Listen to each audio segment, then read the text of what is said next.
Hello and welcome to Web Development 101 with Alex Merced.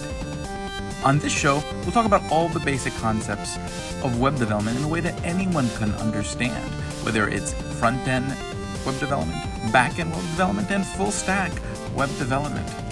If you're new to web development, I recommend listening from episode 1 to understand all the concepts from beginning to end. You can also learn more about my own personal projects over there at alexmercedcoder.com. Thank you. Hey everybody, this is Alex Merced, and you're listening to Web Development 101 podcast, and I'm Alex. Now, this week what I'm going to do is talk about Python. Python was sort of my more recent sort of in-depth programming. Like, I've dabbled with C++ and stuff like that in the past, but never really went like head first into programming. Recently, in 2019, I kind of made a big change in my life where I really went knee deep into programming, and Python's kind of where I started. So I started learning Python, and Python, basically from learning like a little bit of C++ 10, 15 years ago, it's kind of interesting to see sort of where programming languages come. And like, Python's been around for a while. I think it was like 1991 when it was created. But Python is just a language that's really built on being sort of very intuitive, very readable, which is why it's grown so much. I mean, literally, Python can be used for anything. So you want to be a data scientist, you can learn Python, and there are libraries that have become quite popular for doing all sorts of cool data work. You want to build desktop software, you can use the PyQt framework to create desktop software. You want to create Android and iOS apps, you can use the Kivy framework to create mobile apps. You want to create web applications, there are great frameworks for web applications. And again, many other languages have frameworks for all these things too, but Python just has really robust growing frameworks that are constantly expanding.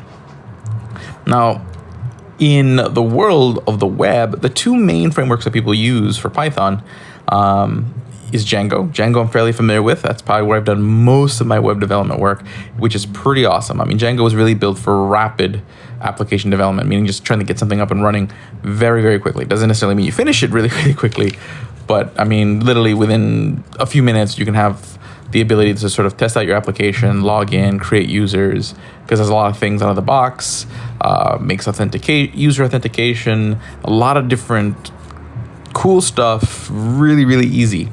And then with the Django REST API library, then it makes making APIs super, super, super, super easy. So I'm a big fan of Django. Flask is a little bit more lightweight. So Flask basically gives you the basics to be able to kind of like start putting together your website with Python. So, you can run a little web server so that way you can test out your website. It gives you the basic sort of framework for creating it, but you still have to go build out a lot of that other stuff before your website's up and running. So you won't really have sort of a prototype in a few minutes, but you have a lot more flexibility theoretically, and you have a much more lightweight sort of base code per se. So that's Flask. There's other ones. There's Cherry2Py, Web2Py, Pyramid, Bottle, other frameworks for creating web applications in Python. So Python has a lot of choices as far as what you want to do as far as the web. And again, you can do all that other stuff. So Python is really, really, really cool in that regard. It just depends on what you want to do. And let me think here, other big fields. But yeah, there are Python libraries for literally anything you can think of. So Python's a great language. It's a great language that there's plenty of jobs in, that there is plenty of stuff going on in. So really, it's never a bad idea to learn Python. It's never a bad idea to learn any programming language, but again, you can't learn everything, and you want to be good at a few things. So you always want to kind of narrow down your field. You really got a couple options. You can kind of choose sort of the really popular languages where many of the jobs are at, or you can try to anticipate trends that are coming, so that way you're a niche programmer, which means you can also command it. So basically, you either have to be really good in the languages that are popular, plenty of jobs, but they're going to be more competitive because you have a lot of people in those programming languages like Python, like JavaScript, like Java, like Ruby. These are all .NET. These are all fairly popular tools. Or what you can do is you can anticipate sort of what's going to be popular. So again, learning something like Rust in anticipation of WebAssembly, because Rust created by, I think it's created by the Firefox people. That's something that's going to compile to WebAssembly. So it's going to be one of the other vectors, and then probably a little bit easier to learn if you're not already familiar with the .NET framework, in order to start designing code in WebAssembly and more advanced web applications. Because if you're doing like really complex 3D games, okay, creating a 3D game in JavaScript might be a little slow, but using like WebAssembly, you can create really kind of robust applications at high speeds. So like, anticipating that will become a trend, that might be something worth learning and making that your niche. There probably won't be that many jobs, but there won't be that many people who can do those jobs. So it's a little bit more of a gamble, but the payoff can be greater. Same thing with Golang. Golang, created by Google, is another language growing in popularity that has tools for creating mobile apps, web applications, whatnot, and is really growing in popularity very quickly. So that's another one where you can kind of specialize in. Or you can specialize in one of the mobile application apps, so like Swift for iOS, Kotlin for Android apps. Although now there's also tools so you can create Android and iOS apps. So I'll talk about that in a separate episode.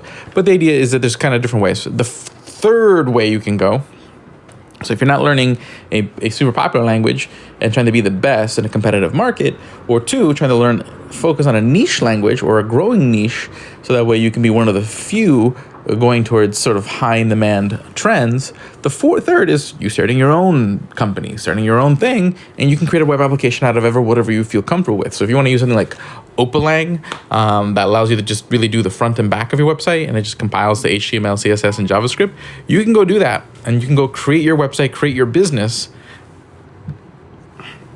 if that's sort of what you're comfortable with.